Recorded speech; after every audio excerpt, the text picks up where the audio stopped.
नमस्कार दोस्तों, हमारी आज की कहानी है बहू।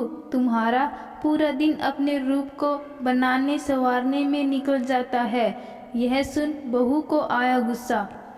भला की खूबसूरत थी वो, बड़ी बड़ी आंखें, गोरा रंग, लंबे घने बाल और ऊंचा कद। उसके रंग रूप के अनुसार उसका नाम भी सुंदरी था। सुंदरी को जो भी पहली बार देखता वह सम्मोहित हो जाता था और सुंदरी की सासू माँ रेवती जी इस बात पर बहुत गर्व का अनुभव करती थी। सुंदरी के रूप की चमक दमक तले बाकी परिवार की औरतें दबसी जाती थी और सुंदरी को इस बात का भी बहुत अभिमान था।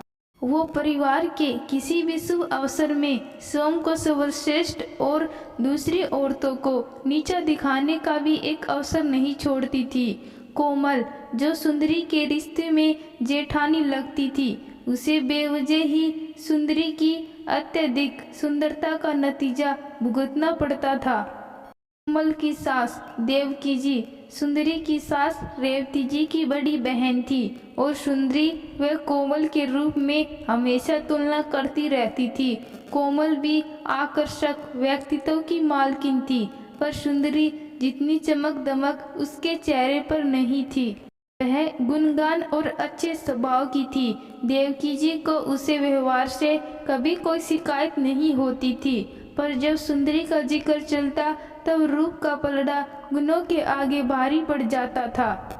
देवकी जी और रेवती जी के मायके में उनकी इकलौते भतीजे का विवाह निश्चित हुआ था और देवकी जी अपनी बहू कोमल व रेवती जी अपनी बहू सुंदरी के साथ शादी में सम्मिलित होने के लिए 4 दिन पहले पहुंच गई थी।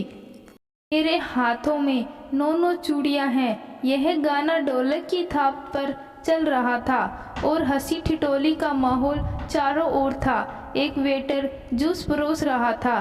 तभी उससे चक्कर आ गया और उसके हाथ से जूस का गिलास सुंदरी की कीमती साड़ी पर गिर पड़ा। मूर्ख, तुम्हें काम करना नहीं आता, सुंदरी उस वेटर पर चिल्ला पड़ी और सबकी नजरें उसकी ओर लगी थी। मैडम, मुझे माफ कर दीजिए, मेरी तबीयत ठीक नहीं है, चक्कर आ गया था, वेटर गिड़गिड़ा रहा था। मैं होटल के मालिक से तुम्हारी शिकायत करके तुम्हें नौकरी से निकलवा दूंगी, सुंदरी ने गुस्से में चिल्लाकर कहा। सुंदरी, उसकी तबीयत सच में खराब है, कोमल जो वेटर के लिए नींबू पानी लेकर आई थी, वो बोली और वेटर को एक दवाई देकर आराम करने को बोला। चारों तरफ कोमल के नरम स्वभाव की और सुंदरी के अभिमानी स्वभाव की बातें होने लगी थी। रेवती जी थोड़ी परेशान नजर आई, पर देवकी जी को पहली बार अपनी बहू कोमल की अच्छाई दिखाई दी। कोमल ने पूरे विवाह में बढ़ चढ़कर हिस्सा लिया, वह सहयोग दिया। रस्मों रिवाजों से लेकर मेहंदी लगाने तक, रसोई के कामों से लेकर पैकिंग के कार्यों तक कोमल के सहयोग से सभी काम सुचारू हो गए। देवकी दीदी, आप बहुत किस्मत वाली हैं जो आपको कोमल जैसी बहू मिली है। देवकी जी की भाभी व दूल्हे की माँ प्रभावित होकर बोली। देवकी जी मन ही मन में खुश थी, लेकिन आंखों पर सुंदरी के रूप की पट्टी अभी भी चढ़ी थी। काश कोमल सुंदरी जितनी सुंदर भी होती, देवकी जी ने सोचा। मम्मी जी, आप जानती हैं ना, मुझे अलग कमरा चाहिए और वो भी एसी वाला। मैं इस भीड़ भाड़ में इन सब के साथ नहीं सो पाऊंगी। बहुत किस्मत वाली है देर तक जो जागने से कोमल जैसी बहू मिली है। आंखों के नीचे काले घेरे आ जाएंगे। सुंदरी अपनी सास रेवती जी से तेज आवाज में बोली।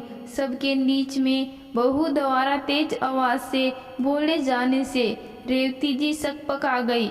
आखिर सुंदरी के व्यवहार का सत्य जो सामने आ गया था।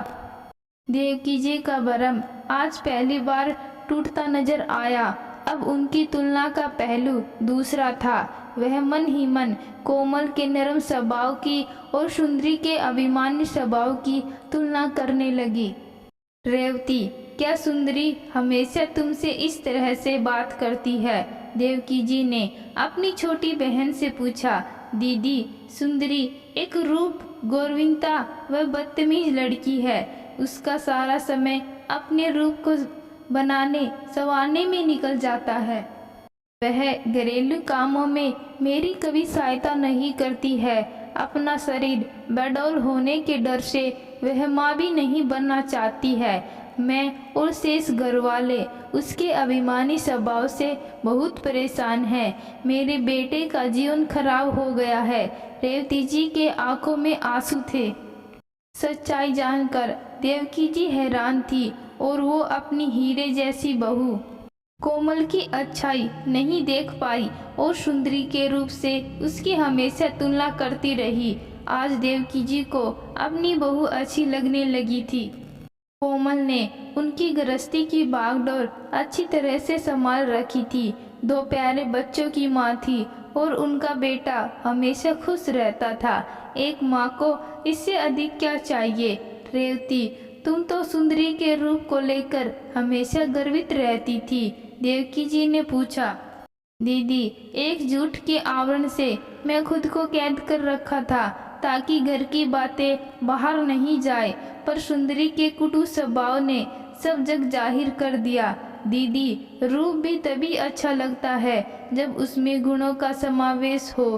काश सुंदरी इस तरह की बात समझ जाए। रेवती जी की आवाज में दर्द था।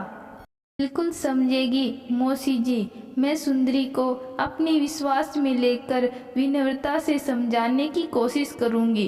कोमल, जो पीछे खड़ी खड़ी उन दोनों की बातें सुन रही थी, और बोली। कोमल, अगर ऐसा संभव हो गया तो मैं तुम्हारी आभारी रहूंगी। रेवती जी कोमल से बोली। देवकी जी का मन हो रहा था अपनी बहू को काला टीका लगा दे, कहीं किसी की नजर नहीं लग जाए। और सजी धजी सुंदरी का रूप आज फीका पड़ गया था। काश सुंदरी भी कोमल की तरह होती। आज देवकी, रेवती जी दोनों यही सोच रही थी। तो दोस्तों, आज की कहानी आपको कैसी लगी कमेंट बॉक्स में ज़रूर बताना। कहानी अच्छी लगी कहानी को लाइक शेयर और चैनल को सब्सक्राइब जरूर करना। धन्यवाद।